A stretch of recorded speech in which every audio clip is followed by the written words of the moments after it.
आज भारतीय जनता पार्टी लोकतंत्र के लिए खतरा बन गई है। ये ऐसी विफलतम सरकार है जो सरकारी संपत्तियों, सरकारी विभागों को निजी हाथों में बेचने का भी काम कर रही है। आज पूरा देश अराजकता के दौर से गुजर रहा है। पूरे देश का करोड़ों करोड़ों नौजवान आज बेरोजगारी का दंश झेल रहे हैं। जब से भाजपा सरकार आई, सरकारी नौकरियां गायब हो गई हैं। सही मायने में भाजपा कर्नाटक सांसद श्री अनंत कुमार हेगड़े का 400 प्लस सांसद भारतीय संविधान बदलने और धर्म की रक्षा के लिए आवश्यक बता करके ये साबित कर दिया कि माननीय प्रधानमंत्री नरेंद्र मोदी जी और आरएसएस का जो छिपा हुआ एजेंडा था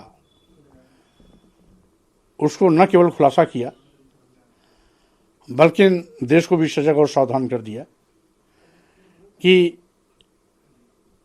भाजपा और संघ किस तरीके से संविधान को बदलने की फिराक में है, हिंदुत्व के एजेंडे को लागू करना चाहती है, लोकतंत्र की हत्या करना चाहती है और साथ ही साथ जो सांप्रदायिक सौहार्द है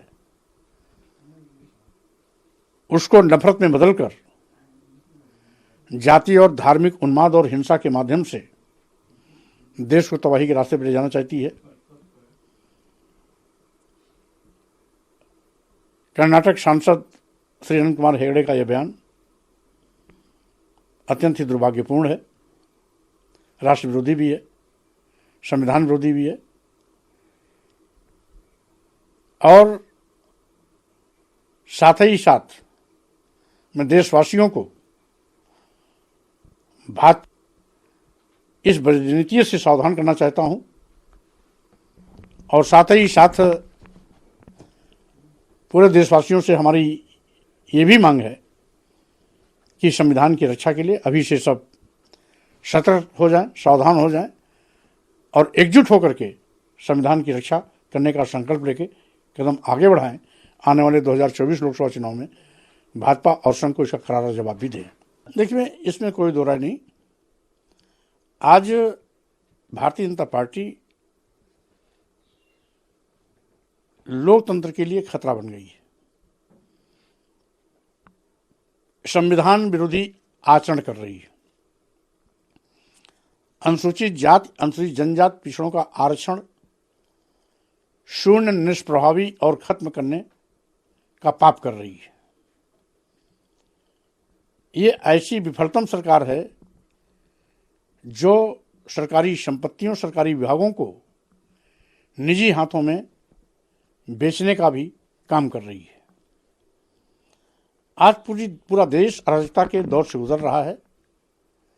पूरे देश का करोड़ों करोड़ों नौजवान आज बेरोजगारी का दंश झेल रहे हैं। जब से भाजपा सरकार आई, सरकारी नौकरियां गायब हो गई हैं। महंगाई से आम जनता की कमर टूट रही है। किसानों को लाभकारी मूल्य दिलाने का वादा करने वाले लोग आजकल लाभकारी मूल्य तो नहीं दिला पाए। एमएसपी की मांग पर किसानों पर बर्बर लाठियां बाजी जा रही हैं। ड्रोन द्वारा आंसू गैस छोड़े जा रहे हैं। रबर की बुलेट दागी जा रही है। उनके रास्ते में कील कांटे बिछाए जा रहे हैं। और यही नहीं, आज उन व्यापारियों ने जो कभी भाजपा को वोट और नोट दोनों दिया था, छोटे, लघु एवं मध्यम ग्रामीण क्षेत्र के व्यापारी, पहले जीएसटी के शोषण के शिकार हुए। अब सारे जीएसटी के मामले ईडी को सौंपकर इनकी भी कमर तोड़ने की पूरी तैयारी कर चुकी है। ऐसी हालात में देश बचाना, लोकतंत्र बचाना, संविधान बचाना आवश्यक है। इंडिया अलायंस इस समय देश की आवश्यकता है।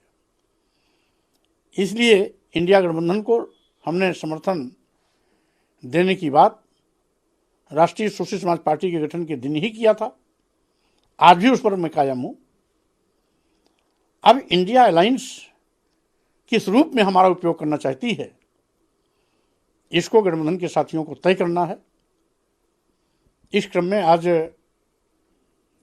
कांग्रेस के राष्ट्रीय महामंत्री और उत्तर प्रदेश के प्रभारी श्री अविनाश पांडे जी से मेरी औपचारिक वार्ता भी हुई है, सकारात्मक परिवेश में वार्ता हुई है। हम समझते हैं कि आज विपक्षी एकता इंडिया अलायंस के रूप में सशक्त बनकर के आएगी, जो न केवल भाजपा के पाप का भांडा फोड़ेगी, बल्कि भाजपा को सत्ता से बाहर करने में भी कामयाब होगी। हमारा मकसद है बीजेपी हटाओ देश बचाओ, बीजेपी हटाओ लोकतंत्र बचाओ, बीजेपी हटाओ संविधान बचाओ। तो क्या आप भी अभी इंडिया अलायंस में शामिल होंगे, क्योंकि आज आपकी बातचीत हुई है अविनाश पांडे जी से? देखिए, इसमें कोई दो राय नहीं। जब इंडिया अलायंस को मैं समर्थन दे रहा हूं, तो स्वाभाविक रूप से मैं इंडिया अलायंस को मजबूत बनाने का पक्षधर हूं। वो हमें कितनी सहभागिता देते हैं, ये इंडिया अलायंस के नेताओं को तय करना है, और ये भी तय करना है कि इंडिया अलायंस को मजबूत बनाने के लिए मेरा किस रूप में उपयोग करना चाहते हैं। आपकी क्या एक्सपेक्टेशंस है, आप किस तरह से सहभागिता चाहते हैं? नहीं, वो तो हम लोग आपसी वार्ता में बात कर लेंगे, क्योंकि अभी प्री मेच्योर टॉक है, इसलिए उस पर कुछ भी कहना उचित नहीं है। हाँ, इतना जरूर है कि हमारी कोशिश होगी कि वार्ता सकारात्मक दिशा में आगे बढ़े और इंडिया अलायंस मजबूत हो। आज अविनाश पांडे जी से बातचीत की गई, तो उनसे ये बात लगता है अगर बहन जी शामिल होती देखिए, कुल मिलाकर के आज इंडिया अलायंस को मजबूत बनाना देश की आवश्यकता है, ये मैं पहले कह चुका हूं। इसलिए बीजेपी को हटाने के लिए, बीजेपी को हराने के लिए जो भी साथ खड़े होते हैं उन सबका स्वागत है। आप, एक आखिरी सवाल रहेगा, आप भी क्या अभी आगे जो इंडिया अलायंस के और पदाधिकारी हैं, नेता, आप मुलाकात करने जाएंगे? क्योंकि अभी पहल इंडिया अलायंस के नेता की तरफ से की गई, क्या आप भी जाएंगे? स्वाभाविक रूप से जब बातचीत हम लोगों की दोस्ताना माहौल में हो रही है, तो कभी हम बात करेंगे, कभी हमारे अलायंस के अन्य नेता बात करेंगे। बातचीत का दौर जारी रहेगा।